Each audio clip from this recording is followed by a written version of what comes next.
Puis cet argent-là qui est donné à des entrepreneurs, les gens qui décident sont en conflit d'intérêts. Souvent. Puis je ne veux pas pointer du doigt personne, ni dire que tout est croche là-dedans, mais il y a de quoi qui ne marche pas parce qu'ils n'ont aucun compte à rendre. C'est-à-dire ça veut donc dire qu'ils ont beaucoup de pouvoir. C'est pas des extrêmement grosses enveloppes, là, mais ils décident pas mal de la pluie et du beau temps dans les quartiers X par rapport à l'économie sociale, en tout cas. C'est extrêmement délicat pour moi. Moi, je trouvais ça très, très décevant. Et avec le recul, je vois que autre problème avec les conseillers, c'est que supposément en voulant bien faire, nous font prendre des avenues qui sont pas nécessairement ce qu'il nous faut.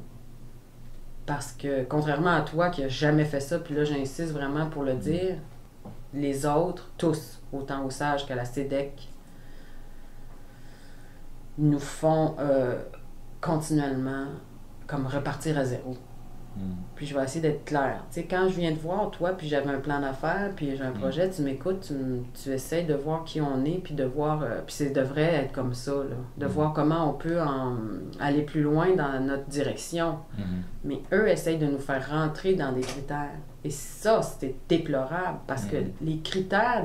Je comprends que ça en prend des critères, mais c'est tellement subjectif que c'est épeurant, surtout à cause du pouvoir qu'ils ont. Au SAGE, là, quand tu as dit tantôt, tu sais, ça prendrait des conseillers qui nous suivent sur plus longtemps, 2-3 ans. J'aurais aimé ça, moi. Au SAGE, ils nous suivent 2 ans. Mais c'est pas des conseillers qui nous disent comment ça va, puis où tu t'enlignes, puis qui essayent de nous écouter, puis de voir où est-ce qu'on s'en va. Ils essayent d'être sûrs qu'on rentre dans l'affaire parce que sinon, notre subvention va être coupée. C'est la menace tout le temps. Et elle est présente dans toutes les rencontres. Quand il est question d'argent, là, ça va mal. C'est peut-être aussi pour ça que ça va bien ici, parce qu'il n'y a pas vraiment de subventions qui sont en ligne de compte. Là. Mais il reste que quand il y a de l'argent, le discours est complètement différent. Parce qu'il faut qu'on rentre dans les critères. Puis là, tu sais, les susceptibilités des membres du comité, puis ça n'a pas sa place, ça. Mais le monde des affaires, c'est peut-être un peu comme ça aussi, là. Ça prend des contacts, puis c'est tous des êtres humains, mais ils gèrent des fonds publics quand même. Ça m'a dérangé énormément. Énormément. Puis on a été jusqu'à refuser le reste de nos subventions, nous autres. On a eu seulement qu'un versement après tout le travail qu'on avait fait, tu sais, hein. Puis on a complètement coupé les ponts. On a essayé de porter plainte, puis il n'y a pas moyen. Pourquoi la plainte? La plainte était fondée sur nos inquiétudes que je t'ai exposées là, mais aussi était fondée sur des choses qui ont été dites qui dépassent les bornes quant à nous, justement par rapport au transgendérisme de mon père. Il nous avait dit d'enlever ça dans le plan d'affaires, alors que c'est à la base de notre démarche. Donc c'est extrêmement insultant, en plus avec toute l'exclusion qu'il subit depuis qu'il est au monde, tu sais, que ça a été inacceptable. Et aussi par rapport au fait que j'attendais un enfant, ce qui est complètement sexiste et personnel. Parce que j'étais enceinte pendant que je faisais la démarche, là, c'était difficile pour eux de nous donner de l'argent. Parce qu'une fois que tu vas accoucher, tu ne travailleras plus. Oui, mais vous êtes une coopérative. Mais c'est une coopérative, mais aussi, j'ai jamais arrêté, j'ai travaillé du lit d'hôpital. Mais c'est pas de leurs affaires. Ça, c'est une chose. Puis aussi, on a été mal conseillés sur certaines choses. Justement, comme j'ai expliqué, j'étais complètement néophyte et inculte de tout le monde des affaires. Par contre, mes idées, mes valeurs, tu vois à quel point ça me... c'est indissociable de ce qu'on fait. Et ça a été continuellement remis en question. Continuellement. Puis, ils essayaient de nous piéger par rapport à... Ils font de l'économie sociale pour avoir une subvention. Alors que pourtant, il me semble bien que c'est assez clair que c'est pas ça. C'est le contraire même. On fait de l'entrepreneuriat, mais on est-tu vraiment entrepreneur, tu sais? Puis on a décidé donc remettre en question nos valeurs, remettre en question notre mission. Ils ont voulu nous faire changer. Ça, c'est déplorable. Et ça devrait être comme ce qu'on a vécu, nous, avec toi. Ça devrait être quelque chose qui va nous pousser à aller plus loin, mais dans la direction qu'on va. Et à cause des intérêts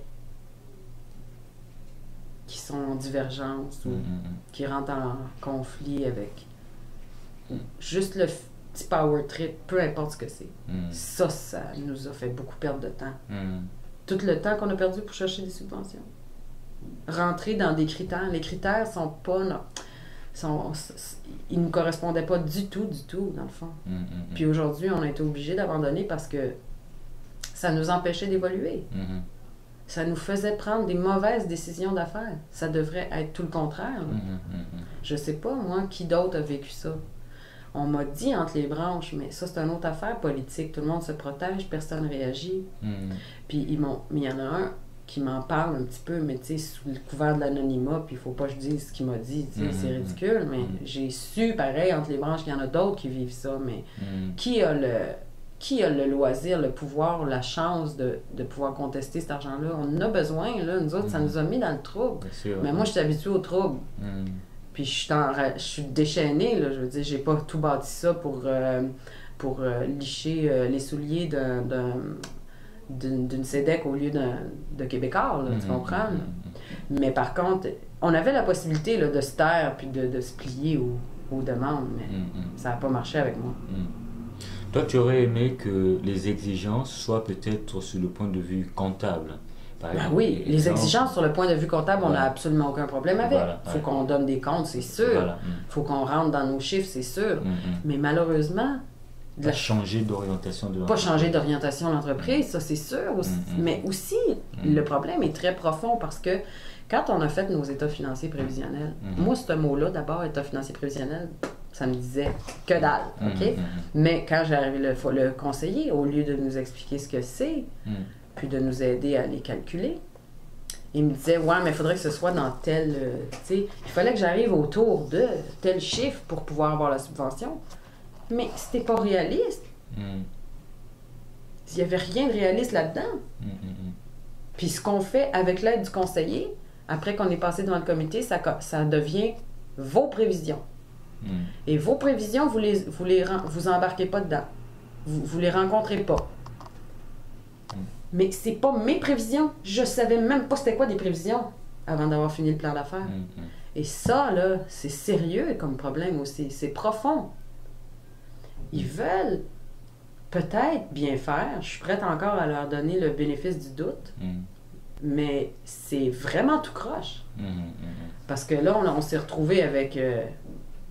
premièrement, il y avait gonflé des dépenses complètement inutiles, irréalistes. Et parce qu'il dit... Puis, je vais te donner un exemple concret, OK? Vraiment pour illustrer ça. Je rencontre le conseiller avec mon projet qui est de faire de la vidéo commémorative et, avec les profits, donner des cours d'art à des enfants. Premier jour que je le rencontre, je lui dis, je pense pas faire assez d'argent pour donner des classes. Là. Je veux prendre une personne à la fois, puis faire un lien intime avec un professeur privé pour développer aussi le côté humain, puis qu'il y ait une relation, un mentor un peu, un exemple de vie dans sa discipline qu'il aime. C'est précieux, ça vaut cher, ça vaut plus que le cours. Mais le conseiller trouve que, par rapport au comité, ça ne sera pas bien vu parce que c'est pas assez. 1 enfant, 5 enfants par année, c'est pas assez. Fait que fais une classe, ça va te coûter moins cher, puis ça va avoir l'air mieux. Moi, tu sais, au début, je me disais, bon, on peut mettre ça dedans, puis ça ne nous engage pas vraiment à le faire, dans le fond. On verra comment ça va. De toute façon, on ne le sait pas plus si ça fonctionne 1 ou 20. On fait des classes. C'est un fiasco, finalement, parce que ça donne absolument rien. Puis ça, on le sentait avant, là. Puis c'était pas ça, notre projet. Et puis, il n'y avait pas, même si l'objectif aurait été de 20 l'année, il faut au moins une étape pilote, un enfant. Oui, mais c'est ça, on a fait une étape pilote, mais en faire 20 comme un atelier d'art. Mais c'était n'importe quoi, puis ça les aidait absolument pas. Puis c'était les pointer du doigt encore, puis les mettre en groupe, là, les défavorisés, vous avez un cours gratuit après l'école. C'était n'importe quoi, puis ça, c'était pour contenter un directeur, puis un ci, puis un ça, puis un ça. C'est déplorable. Les fonds publics, non seulement servaient à rien, mais nous, l'argent qu'on a finalement réussi à avoir a été gaspillé dans des engagements qui étaient... obligatoire pour l'obtention de cette subvention-là. Alors que c'était dénaturer notre projet et perdre du temps et de l'argent. Quand on a décidé de laisser tomber les subventions, les ponts ont été coupés avec les conseillers, évidemment, et la coop est revenue à son idée de départ et les résultats sont arrivés vite. Avec un enfant. Les enfants ont changé. Puis c'était pour eux, ils s'accrochaient à ça. Mm. On est allé, au lieu d'aller dans une école, puis de serrer la main d'un tel, puis de licher l'autre, puis de faire plaisir à lui, là, puis de mettre l'argent qu'on a reçu. C'est terrible, ça, qu'on s'entend. Le monsieur qui dit oui là, à la subvention, là, ben, il est partout dans toutes les communautés. Puis c'est lui qui est le décideur de tout ce qui est économie sociale, et particulièrement en décrochage scolaire. C'est pour ça qu'on a subi ça. Parce que nous autres, on voulait travailler en prévention de persévérance scolaire, puis monsieur, lui, tu sais, ça le dérange.